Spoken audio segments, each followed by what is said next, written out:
What's up, YouTube? It's PJ, and I am going to record my internship reflection wrap-up video right now. I said I was going to wear my Cause for Life internship shirt when I did this, but that just didn't happen. And I decided, okay, no more excuses. I'm going to record this video no matter what I'm wearing. So, um, obviously I'm in another new location. I spend Saturdays, with my cousin and my grandfather, but right now they are both passed out.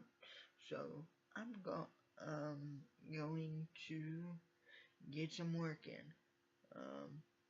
I usually don't bring my computer, but today I did, because my cousin is actually thinking about starting a YouTube channel, so I brought this over today to kind of show him a little bit of what that entails and what you can do. There's a short live stream on my channel. I mean, really short. But if you guys want, it's called Q&A with Cousins. I'm going to try and set up a time where we can do one with him, just to give you guys another perspective of what it means and what it feels like to be a family member of someone with a disability rather than just the person with the disability giving you insight, because living with a disability is more than just a one-sided thing. But that is for another day. So, I've talked about my experiences in Charlotte and in Knoxville, and like I said, they were both great. They were both learning experiences. But the point of this video is to talk about some general questions that I got back in August, and it is now January, so September, October, November, December, and we're almost done with January. So, what I'm gonna cover in this video are some general questions I've gotten in the past 5 months. But as always, if you guys have questions that you think about while or after you watch the video, leave them in the comment section below, and I can always do a follow-up video for that question. That's what I'm here for. So, the first question I get a lot, probably the most asked question I get was, which experience was better? Which did you like more? Like I've said in my reflection video, for both places, they were both good in their own right. To be honest, if I had to pick a situational thing, if this was purely a situational question, I'd have to go, I like Knoxville better, because I felt more use in Knoxville than I was in Charlotte, but that's just me. And that's not to say Charlotte was a bad experience. I just felt like I was used more, and I got to bring more of what I think I have to the table in Knoxville. So, um, but I will chase that with this. Don't go into a situation thinking that um, your situation is going to be exactly like mine, because it's not. And I still got to do some awesome things in Charlotte, and I learned some awesome things. And like I said, my relationships that I built in Charlotte are a little bit stronger because I was there for a longer amount of time. But if it's purely on a use, if the pure, cut and dry cause for the question is which did you like better based on what you got to do, I'd have to say Knoxville, because I felt like I was more knee deep into um, what we were actually doing. By the time I got to Charlotte, what we were actually doing was pretty much all set up, so all we had to do was go do it. The next question is, can you do the internship more than once? And the question is yes. You can apply for a Johnny and Friends Cause for Life internship every year from the point you're like 16 all the way to when you graduate college. So, had I known that when I turned 16, 17, uh, would I have done it?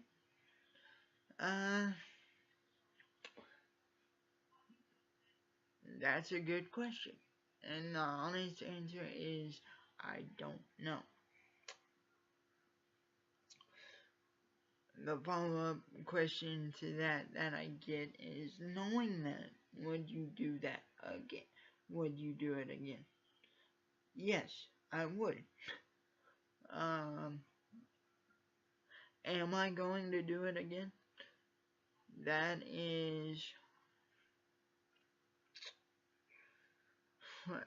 a no.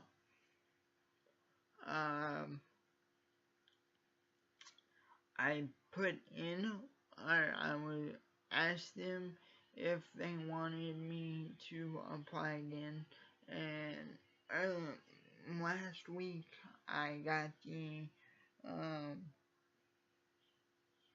answer. The answer was, while I did a lot, and while they liked what I did, Knoxville liked what I did and liked working with me so much, and felt like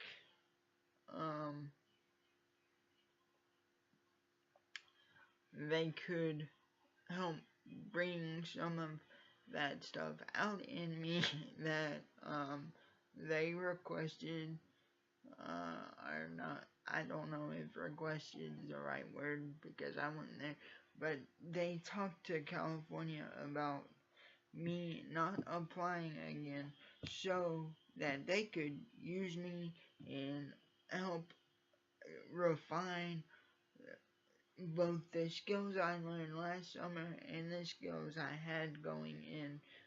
So, the answer to am I going to do this again is no, but my door to working with the ministry is by no means closed. But I'm going to save the rest of that conversation for another video. So, let's break.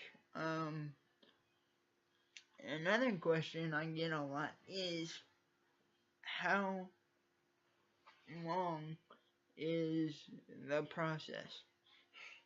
Well, the process is pretty lengthy,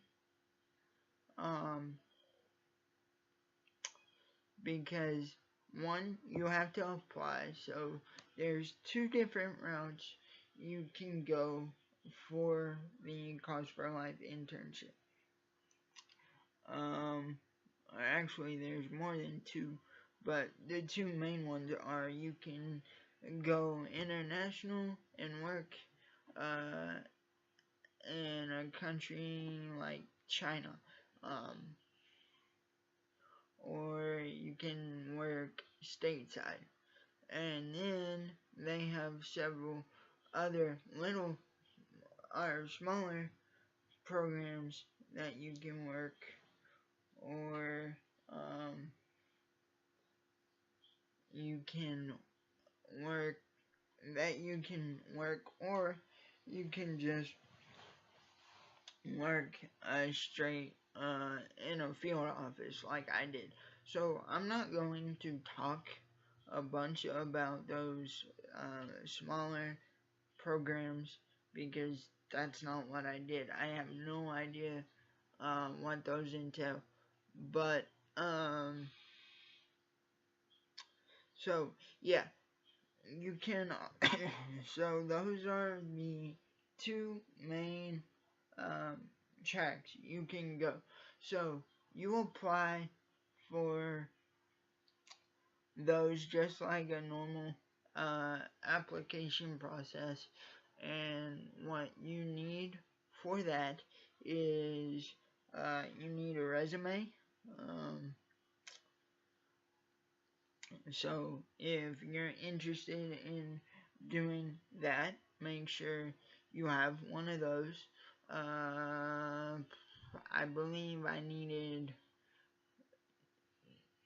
3 references to attach to my jacket, because as I said in a previous video, I think I said it in a live stream, the closest thing I can equate to filling out an application for the Cause for Life program is when you're in the military and you want to go from enlisted to officer. And you put a packet, what the military calls a package, together. So, and you send that off, and that's got your resume, all your evaluations that your command has given you. Obviously, for Cause for Life, you don't have evaluations, but you do have the resume and the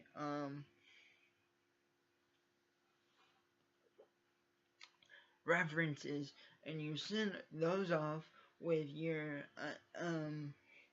preferred destination, or not your preferred destination, but your preferred track, either international or one of the programs, bigger programs that they have stateside, or for an individual office. So, as you guys know, I've talked about this a little. I tried for 3 years to get an internship slot, and due to family stuff that I've gone into a little bit, the previous 2 years, I had to bow out. So, just as a reminder, the first time I tried, I wanted to go straight up to the top of the ladder, which is headquarters in Thousand Oaks, California.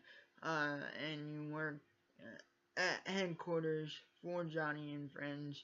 You might even see her in the hallway. You might even be working directly with somebody who works with her, and so you might get to see her every day, or you might not. So that's what I wanted to do. I wanted to work with one of the programs there. So, I sent all that stuff off, and when I dropped out, I found out that I was probably about a week away from getting a slot in the program that I wanted to work for, which was there was their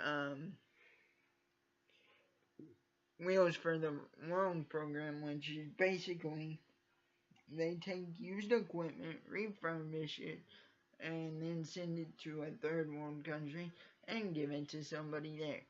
I wanted to work with them for a summer because that is one of the possibilities where I want to go after I get done with school. Um, that might be changing a little bit, but it's still in the back of my head somewhere. So, due to family issues, I had to forgo that, but they said they'd leave my file at the top of the stack. Uh, so, and to email them the next August, and we get that ball rolling. Yeah, next August, and we get that ball rolling. So, I went back and worked as a volunteer at a family retreat for the Mississippi office, and after that summer, I wanted to work, apply to work there or another smaller office. So that was the track I decided to stick with when I emailed headquarters back. And they're like, okay, that's actually gonna be a whole lot easier, getting you a slot. So they sent my, application with my resume, my references, all that stuff, out to the offices, and about January of 2016, they emailed me and said, hey, there's an office in Philadelphia, and they want to pursue this with you. So, and I've talked about that process before. So,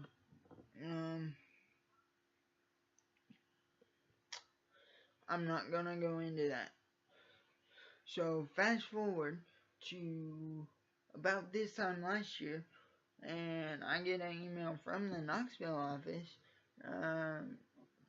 saying, hey, or actually, I had once again thought about withdrawing my name after the stuff with Philly happened after Christmas, and the overall Cost for Life program director actually emailed me, which is another thing I need to get into.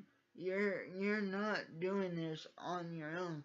After they process your application, and they will call you, and usually it's either one of three coordinators in the program, and they'll call you, talk to you, learn a little bit more about you, make sure you got a good head on your shoulders, before they do that. Well, my case was a little different because I'd been waiting for so long. So, last year, when I thought about, or actually in 2016, when I thought of, or no, it was 15. No, it was 16. Sorry, I'm getting my dates mixed up. In 2016, when the whole not having housing in Philadelphia thing happened, the overall program director, not just the coordinator I was working with, emailed me and said, "Hey, sorry this happened, but they told me you want to keep your application open. We'll get you set up for to go to Philly next year." Well, when that didn't happen, I thought about withdrawing my name again because I thought that was God telling me, "Hey, you don't need to do this." So I had literally written the email, sent it to them, but the next day I get an email from the program director who emailed me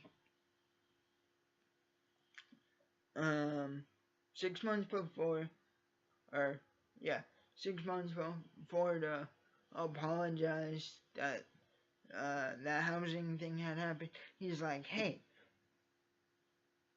we don't normally send people in their own state.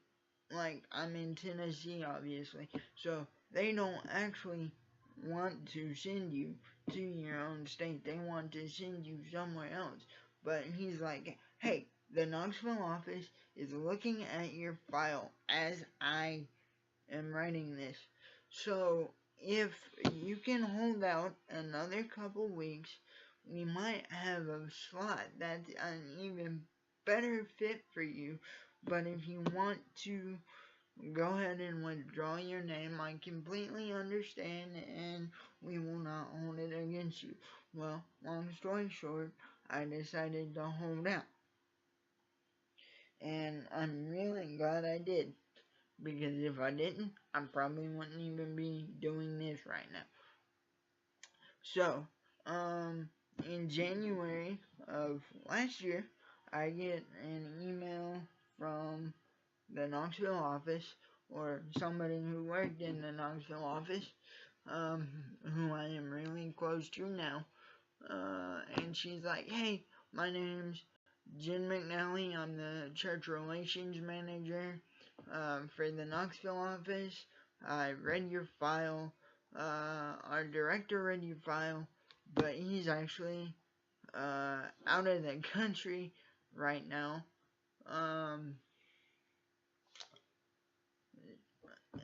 Serving. So when he gets back, maybe we can get something together for this upcoming summer." So I said, "Okay, let's go ahead and wait this out a little while longer."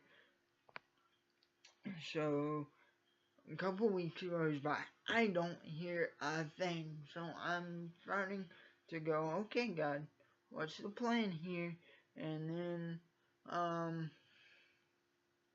the day of, it was probably February, or it was February, because I had, it was the day that I was going to start volunteering for our church missions conference, and I get a phone call, and it's the Knoxville office going, "Hey PJ, it's Jen McNally. I emailed you a couple weeks ago." And I'm like, "Okay, yes ma'am." She's like, "Did you get my email?" And I'm like, "What email?" And at this point, my heart is literally pounding out of my chest. It felt like I could actually look down at my shirt and see my shirt moving.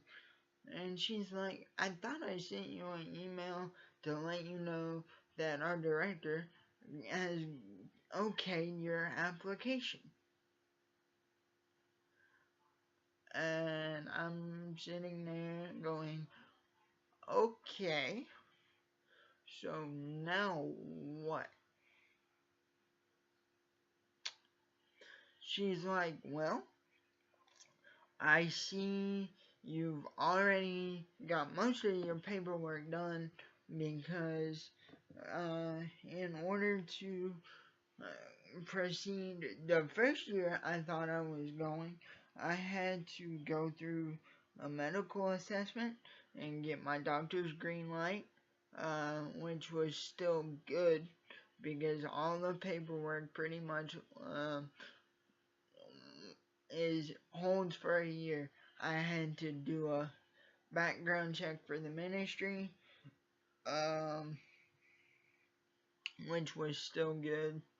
Um, I had to raise funds for my trip, which, as I said in a previous video, I think that varies for the length of time and wherever you are, and if you're staying in a hotel or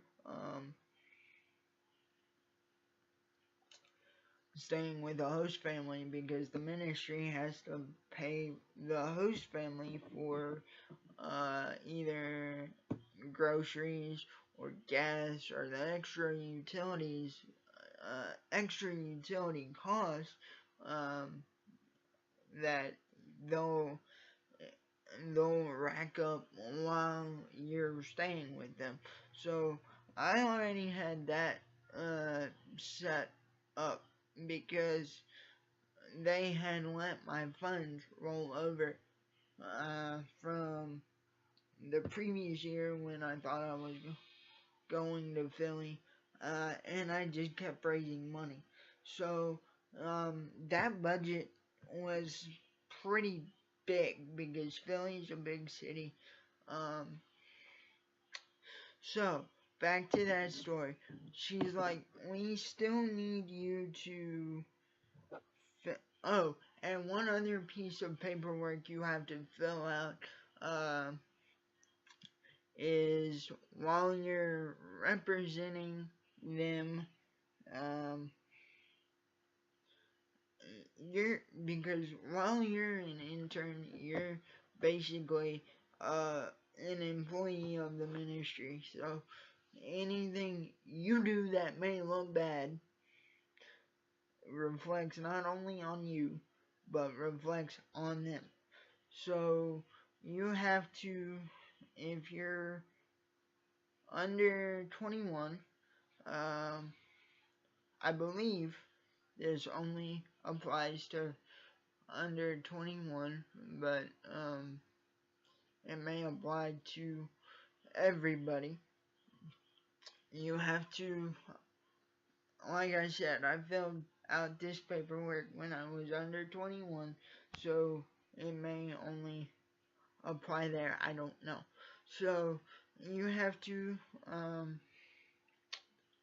sign a agreement, basically a contract with them, and your family signs one, or your host family, if you're staying with one, signs one similar that says you're not gonna underage drink while you're there.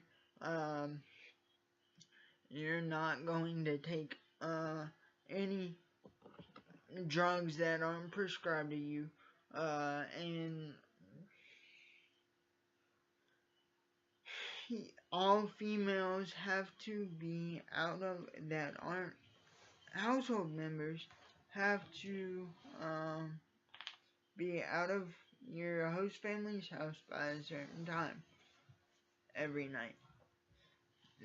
It's not saying you can't hang out with them, it's just saying that, hey, they need to be out at this time every night, just so nothing can be said. Because if you make it to this point, they pretty much can tell you have a pretty solid head on your shoulders and you really want this bad enough. You're not gonna do anything to screw it up. But it's just something they have to do. So, once that's done, you're pretty much good. So they'll walk you through, okay, we need you from this point to this point. And that's actually decided back in the beginning when you're trying to build your budget so you know how much money you have to raise. I think by the time I actually went to Knoxville, I had a lot of money raised, let's just put it that way. And how, that's another question I get, is how do you raise money? Well, you get access to Johnny and Friends' website, and they'll give you a code that says this is for any event that you're fundraising for.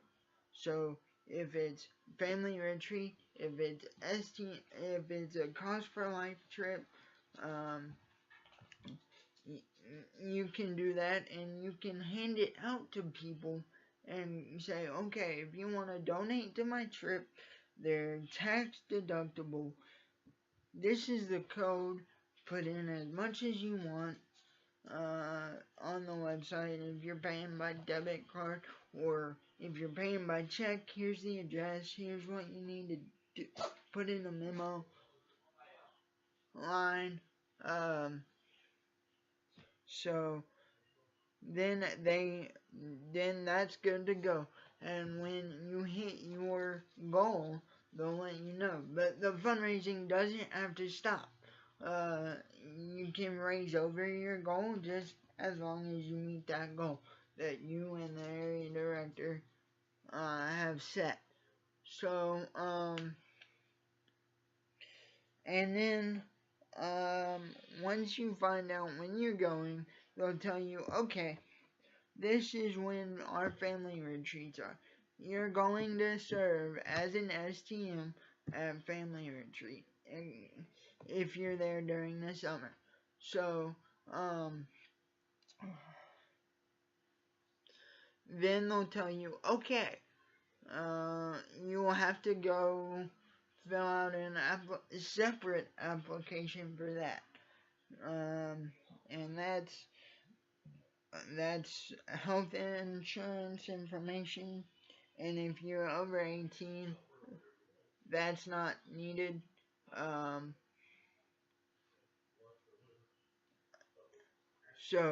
But if you're under 18, you have to provide that information. So, and then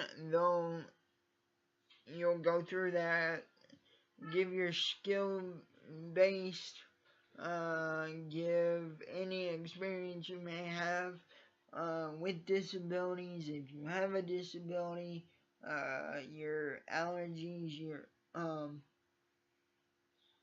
any equipment needs that you may have that way. So yeah, but then you won't have to do the background check for camp because you already have one. Because Johnny and Friends has a rule that if you do anything with them within 12 months of doing a background check, you're good. It counts. For example, I registered as an STM for Knoxville family retreat last week, and my 12-month period between my internship and now has lapsed. So I needed to redo my background check and background checks any names you may go under. Like my name on my birth certificate is Paul Jefferson Crouch, but I go by PJ. So I have to put Paul Jefferson Crouch and PJ on names that I may be listed under, so they can verify that I am who I say I am. You have to put your 3 previous addresses, so the one you live in now and the 2 previous addresses and from when you lived there. But that's pretty easy, and you don't have to pay the registration fees if you're a Cause for Life intern, because that will be built into your budget that you have set up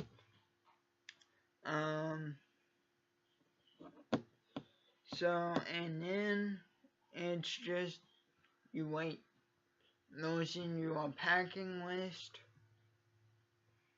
um, for camp, and then you'll have your packing list that you get in your internship information packet, because once you apply and get accepted, you'll get one of those and get fundraising tips and envelopes and like missionary cards that say I'm a Cause for Life intern. Please donate to my account with Johnny and Friends, yada yada yada. So yeah, the paperwork seems tedious when you're actually doing it, because in some states, like if I had to go to Pennsylvania, or if I had gone to Pennsylvania, I would have had to do in a background check for the state, because if you're working with Johnny and Friends, there's a pretty good chance you're gonna have to work with kids. And for Pennsylvania, if you're under a certain age and you're not a resident, you have to do a background check. So that costs, but that's built into your budget, or I believe it was built into my budget. Where you have to go get fingerprinted and get copies of like your birth certificate and a whole bunch of other stuff that was a real headache to deal with, but I ended up not needing it, so it was okay.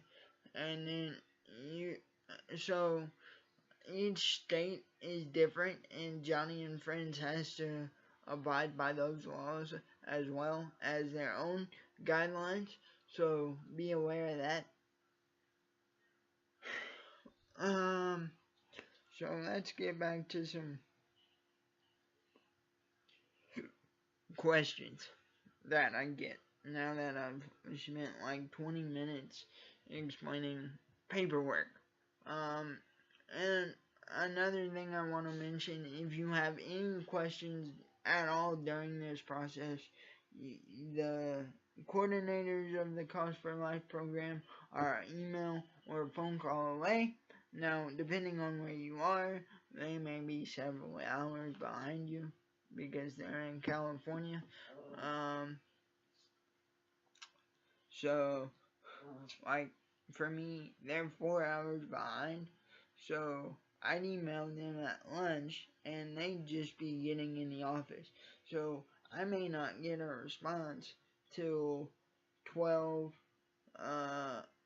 their time, which would have been 2 my time. Or they'll call you, depending on what the need is, and then once you get where you're going and get your point of contact, you can also route stuff through them. Like, when I was planning to go to Philadelphia, me and the program director would Skype once a week and say, okay, where are we at? How much money have you raised? How much do you still need? What have I done on my end? And through that, we became really good friends. So even now, he'll text me or email me and say, hey, what's going on? Where are you at? Like, my first day in Knoxville, he emailed me and said, thinking about you. Sorry it didn't work out with us. Of course, now they're no longer with the ministry, so they made a move for them. But he's like, know that we're thinking about you, and know that we still care about you, even though we couldn't get together and make this work. So that was special. That's another good thing about these internships, is the relationships you form will stay with you forever, and you'll have people you can count on. So what else can I talk about? So we've gone through paperwork. We've gone through uh, getting the. Oh, let's talk about stuff you can do once you get there.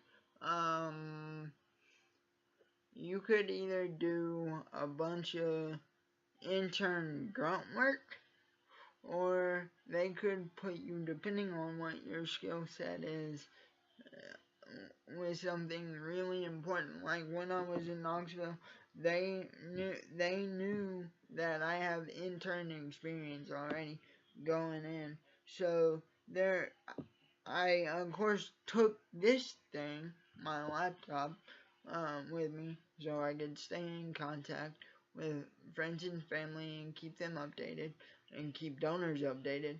That's another thing that I would suggest. Keep your donors up to date um, about what you're doing, because you never know if you need them in the future. So I still talk to mine because most of mine are friends and family. So, but back to what I was saying, you you get there and you can do a bunch of other stuff. Like when I was in Knoxville, we're a week out from family retreat. We still haven't entered all our family info sheets that we give our volunteers when they get paired with their buddy. So they have a little bio and all the allergies and all the likes and dislikes of the buddy they're going to be partnered with for the rest of the week. Why am I leaning? Sorry, guys. But we haven't entered all those into the system yet. Can you work spreadsheet? The answer was yes. Would you mind entering those for us? And I'm like, no. So I spent a week entering about 40 info sheets from start to finish into a spreadsheet system so they could reformat them and give them to us as STMs. So that was fun. It was stressful, but it was fun.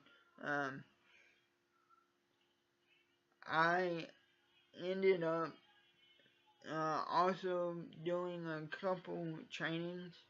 A training, I did wheelchair safety and etiquette, and originally when they asked me to do it, when I got to family retreat, they said, "You're gonna help this person." Well, I went to that person and she's like, "You know more about it than I would, so I'm gonna help you moderate and field questions, but then I'm gonna turn those questions over to you." So, if anybody pays attention to the photo that pops up on our, my YouTube icon photo is me teaching that training, and I've been asked to continue teaching that training for my job here at home. I do my first solo, or not solo as in I'll be there by myself, but I'm gonna be the one speaking at a mini conference in May, and that's the topic I'm gonna be teaching. So,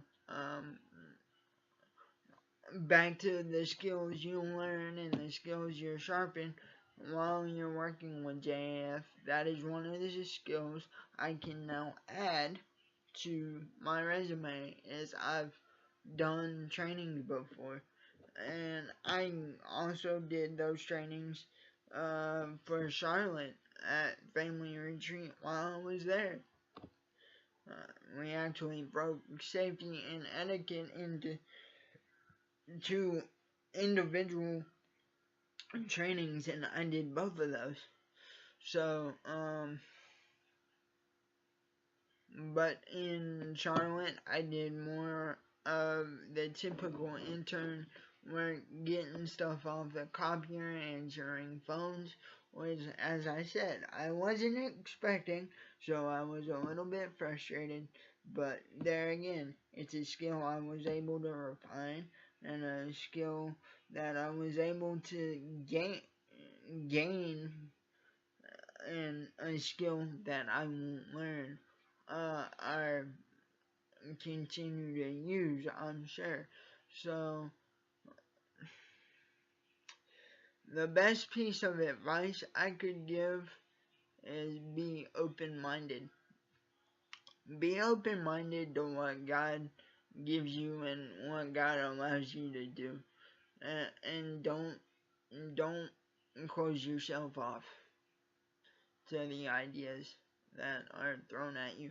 Because also in Charlotte, I got to do something. I got to lead a small group at family retreat. For the college age kids the first week, because they have a group of college age kids that come the same week every year, because Charlotte has 2 weeks of family retreat because they're that big, and they come that week every year. And the camp director, said, "Hey, can I'm gonna put you I'm gonna buddy you up with a buddy," which I'd never been a volunteer for a buddy before. But they're like, "Okay, you do that, and then you buddy it up."